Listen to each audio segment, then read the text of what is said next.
Salut à tous, j'espère que vous allez bien et surtout que votre confinement se passe pour le mieux. Perso, j'en profite pour continuer Naruto parce qu'il me reste encore beaucoup à regarder. Mais bref, je m'éloigne du sujet. Aujourd'hui, on se retrouve dans cette vidéo pour parler d'un animé que j'ai vachement apprécié et que je ne pensais pas autant apprécier avant de le regarder. Cet animé, c'est Bunny Girl Senpai ou Seishun Botayaro, qui veut littéralement dire jeune gros porc. Bref, si j'en parle, c'est pour, comme d'habitude, le présenter comme j'adore le faire, dire peut-être pourquoi il vaut la peine d'être regardé, spoiler, il en vaut totalement la peine. Et enfin, vers la fin de la vidéo, on va parler de la continuité de la série, et plus spécialement de sa version animée, mais sans bien sûr omettre les autres formats. Ça n'a l'air de rien, mais si dans un futur proche vous appréciez la vidéo, vous pouvez vous abonner si vous ne l'êtes pas, et lâcher un petit like, ça ferait hyper plaisir. Je remercie d'ailleurs tous ceux qui le font à chaque vidéo, sachez que j'apprécie énormément. Bon, sur ce, on peut lancer l'intro.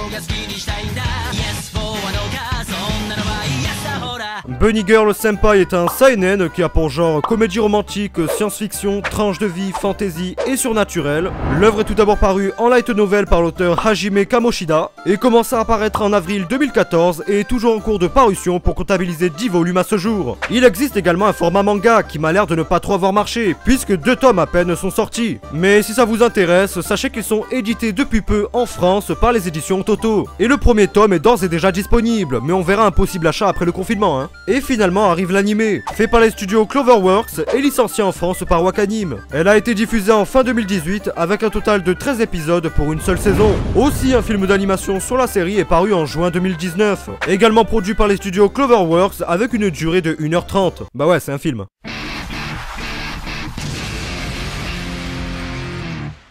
Vu que c'est un tranche de vie, l'intrigue se veut plus basée sur la vie étudiante de Sakuta Azusagawa, un jeune lycéen vivant seul avec sa petite sœur. Au premier abord, il est montré comme étant très minimaliste socialement parlant. Il a peu d'amis et cela lui convient, mais son impopularité provient en majeure partie d'une rumeur. Une rumeur qui dirait qu'il aurait accidentellement envoyé plusieurs de ses camarades à l'hôpital lors de ses années en tant que collégien. C'est cette rumeur qui fait qu'il est très peu côtoyé de ses collègues de classe.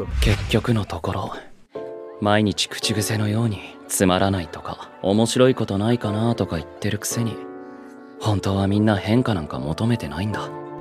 Mais bon, bien que asocial et froid comme la glace, on peut dire pour l'instant que sa vie se déroule normalement de ce point de vue-là. Mais vous le savez sûrement, tout n'est pas aussi simple. Premièrement, car sa petite sœur Kaede, une très jeune collégienne, reste à la maison et ne va plus à l'école à cause d'un harcèlement violent qu'elle aurait subi auparavant via les réseaux sociaux. Mais il semblerait que les attaques textuelles qu'elle recevait se sont matérialisées en véritables blessures. Ainsi, Sakuta, un beau soir, a retrouvé sa sœur blessée de part et d'autre du corps, comme si elle avait été lynchée. Or, elle n'avait été nulle part en particulier. Leur mère ne pouvant plus supporter la situation, ils finirent tous les deux par habiter seuls.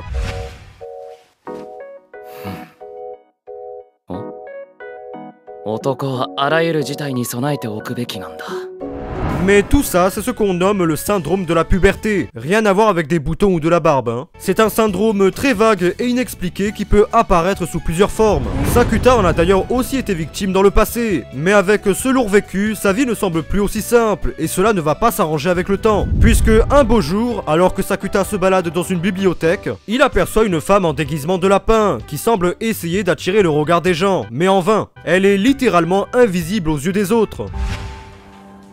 驚いた。君にはまだ私が見えてるんだ。 Jusqu'à ce qu'elle croise le regard stupéfait de Sakuta. Le sentiment de stupéfaction fut réciproque et commencèrent donc à discuter. Et il s'avère que la jeune femme en question est Mai Sakurajima, une célébrité qui a tourné dans pas mal de films et de pubs. Et elle avait eu cet accoutrement dans l'espoir de se faire remarquer. Mais même sachant à présent son identité, ça n'expliquait toujours pas pourquoi lui seul pouvait la voir. Et c'est là que tout vient à prendre l'hypothèse du fameux syndrome de la puberté. Sauf que cette fois-ci, Sakuta est bien déterminé à résoudre ce problème et élucider le mystère quant à ce syndrome. Ainsi l'intrigue prend son envol, car celle-ci va principalement suivre Sakuta essayant de résoudre le mystère, tout en vivant le plus normalement possible sa vie d'étudiant. Aussi à côté il rencontrera de nouvelles personnes, elles aussi atteintes par ce syndrome, et il essaiera bien sûr de les aider. Tout ça agrémenté d'une trame romance et humour qui passe crème. Alors c'est bien beau tout ça, mais qu'est-ce que ça vaut ?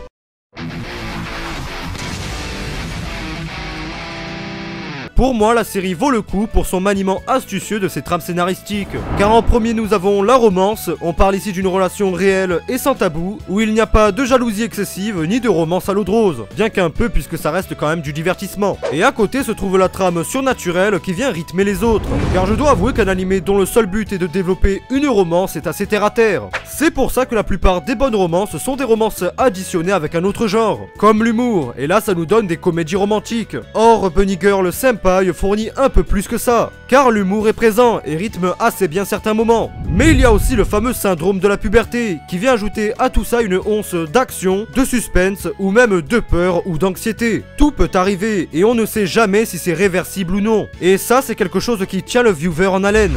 Mais principalement, le syndrome de la puberté est quelque chose d'intéressant, bien que jamais défini. Il semble agir sur la faiblesse psychologique des plus jeunes pour matérialiser leurs pulsions charnelles. Ainsi, les souhaits sont réalisés et les peurs deviennent réelles. Mais le plus fascinant est que ce syndrome ne concerne uniquement qu'une poignée de personnes bien spécifiques. En général, des gens avec un vécu difficile. Et ce syndrome semble dépeindre surtout et n'importe quoi pour illustrer réellement les peurs ou les désirs des adolescents. Il peut agir sur le temps, sur le physique ou même sur l'esprit, faisant que ces répercussions sont souvent mal interprétées par les personnes non concernées. Enfin bref, Bunny Girl Senpai est un animé très captivant à regarder. À chaque épisode fini, je voulais encore en lancer un autre. Mais pour faire court, Bunny Girl Senpai, c'est une intrigue folle et émouvante, dans un cadre pourtant basique et simpliste, et c'est ça qu'on aime. Mais finalement le 13e épisode atteint, qu'en est-il de la suite ?